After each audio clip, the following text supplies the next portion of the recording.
welcome to another exciting episode of Unplug, brought to you by Every NG, your one-stop for unlimited Nigerian trends. Now, this is the show where we give you everything you need to know about anything. I'm talking entertainment, your favorite reality TV stars, music stars, movie stars, and also we bring you updates on wacky stories that are happening in the country, things that are happening, nationally, and global news for you as well. We also have a little bit of sports now and again just to entertain you. So you should definitely be watching the show every single day. Like I mentioned earlier, this is brought to you by Every NG, and my name is Judith.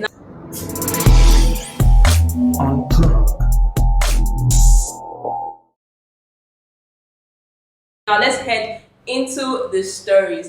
First up, we have BBNaija Season 5 winner Laycon, and just last week he released his album Shall We Begin. Now that album topped charts the first 24 hours. It wasn't even up to 24 hours to be honest, and it was just topping charts here, topping charts there. Now over the weekend things kind of mellowed down for the album, and Blackbone's album kind of took over, but now Laycon's album is back on track as the most streamed album on Audio Mac. But that's not all about Laycon. Now, he was going on a rant on Twitter and he was talking about his success so far. Now, according to Laycon, he's like, oh, you people think I didn't work hard to be where I am today? Look, I have been working hard, I have been grinding. What I have today is not just as a result of my BBNaija adventure. This is a sum of all my hard work and then, of course, God and everything that came along with the BBNaija show. So he just wanted to put that out there in the tweets, like, don't underrate my hard work, because this success that you're seeing now there's a long story behind it. Now let's move on from Laycon into Nengi's situation.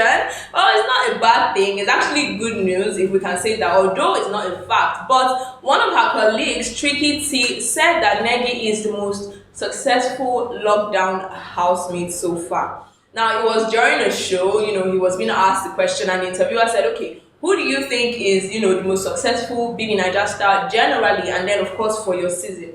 He didn't answer the general one as far as we're concerned, but, for the season, like the lockdown season, he's like Nengi. And he actually gave some valid reasons, we're being honest, because he said, look, she showed that she's beyond just, a pretty face. She has been able to maneuver this fame and get something out of it. I mean, we are the only ones that have political appointments of all the 20 housemates. And it wasn't a mistake for her to be picked. She has shown time and time again that she's hardworking and she's ambitious. And I'm like, oh my God, Tricky, that's so cute. All right, we are done with Trikytee and Nengi. Let's talk about Davido. Yes, Davido has finally bagged a deal with a sports betting company. This is 1xBet. But let me tell you why this was such a big deal for his fans. Now, the last deal Davido got was with a detergent company, and the FC decided to use that to throw jabs like, you're signing with detergent company? Really? A whole Davido, OBO? But now he has gotten this deal. It's a big one. He posted on his Instagram, and his fans couldn't be happier. Congratulations to Davido on that one. Now, moving on from Davido, let's talk about a whiz. When I say a whiz, somebody who is so intelligent. Now, if you've seen the series Queen's Gambit, or if you haven't seen Queen of Cards, where you understand what I'm about to talk about now, a 10-year-old Nigerian refugee whose name is Tani Ademumi is now a U.S. national chess master.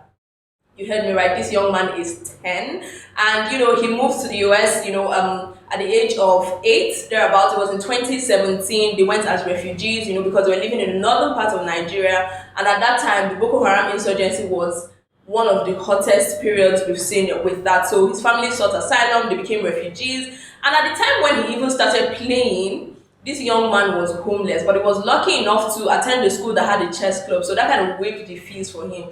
Now, he's well on his way to becoming a grandmaster. And remember that I mentioned that if you've seen Queen's Gambit or the Queen of Cards, where you would understand what being a grandmaster means. You would even understand what being a master, a state master, not talk of a national master is. So congratulations to him and his family. When his dad was being interviewed, he was beaming from ear to ear. He's like, I'm so proud of my son. And this is just, the stepping stone for the young man. He's just 10 and he's well on his way to achieving so many amazing things. Congratulations to him and his family on that one. Now let's move out from Nigerians in diaspora doing great things, and let's talk about issues that are plaguing the country presently. I'm talking about the Greenfield kidnap. Luckily, one of the abducted students has been released.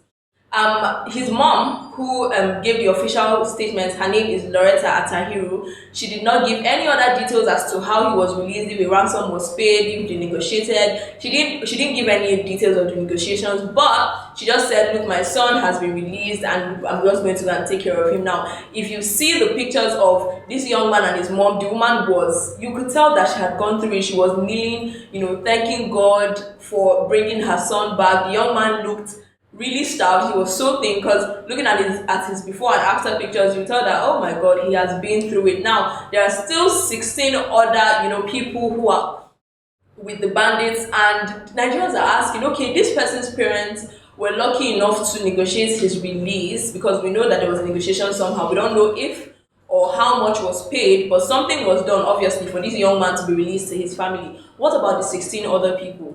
Some of them may not be able to pay any ransom. Some of them may not be able to negotiate their way out of that situation. What happens to them? That is the question that Nigerians are really asking. Now, still spinning off this Greenfield kidnap, Sheikh Gumi, and if you don't know who Sheikh Gumi is, he is the middleman between, the bandits and the federal government. He's the one who has access to everybody. Has said that this kidnap was not the work of the bandits, it was actually Boko Haram. And while he was saying this when he made this statement, at first people were like, okay, cool. And then finally, like after a while, people were like, okay, what's even the difference? Bandits, Boko Haram, they're still causing trouble here and there. And what is this supposed to do for the parents and the families of the people that are being abducted? Why do you even have access to this kind of information and nobody is being arrested? People have been asking questions, asking the federal government, okay, you're letting this man, communicate with the bandits and whoever is in the bush kidnapping people here and there, but no arrests are being made.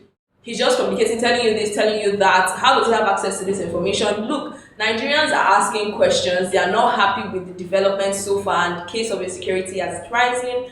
And very little things trigger people, and they really want to know what is going to happen to these 16 housemates. Don't forget that the students of agriculture and forestry somewhere in Kaduna, they have been abducted, held captive. There's a pregnant lady in their midst, and their parents have even gone for protests to beg the federal government, to beg the state governments to help, get their kids out. So many things happening, and Nigerians are not happy with the situation. But let's move on from that to some global news. And unfortunately, the World Health Organization has said that as of last week, India accounted for 25% of the COVID-19 deaths. And that's not all. They also accounted for over 40% of the infections. Now, we heard, we gave updates of how so many people in India are dying from the COVID-19 infection.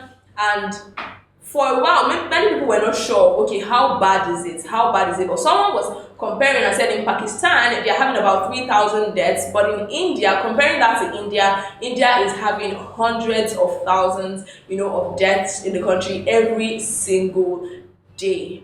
Wow, that's a lot to deal with. But don't forget that India is not the only country. This thing is a pandemic, so keep yourself safe, socially distance yourself, use your hand sanitizers in the case where you can't wash your hands, and always wear your face mask. All right, let's talk a little bit of sports before we end the show. And first up is Jose Mourinho. Now he has been appointed as the AS Roma coach.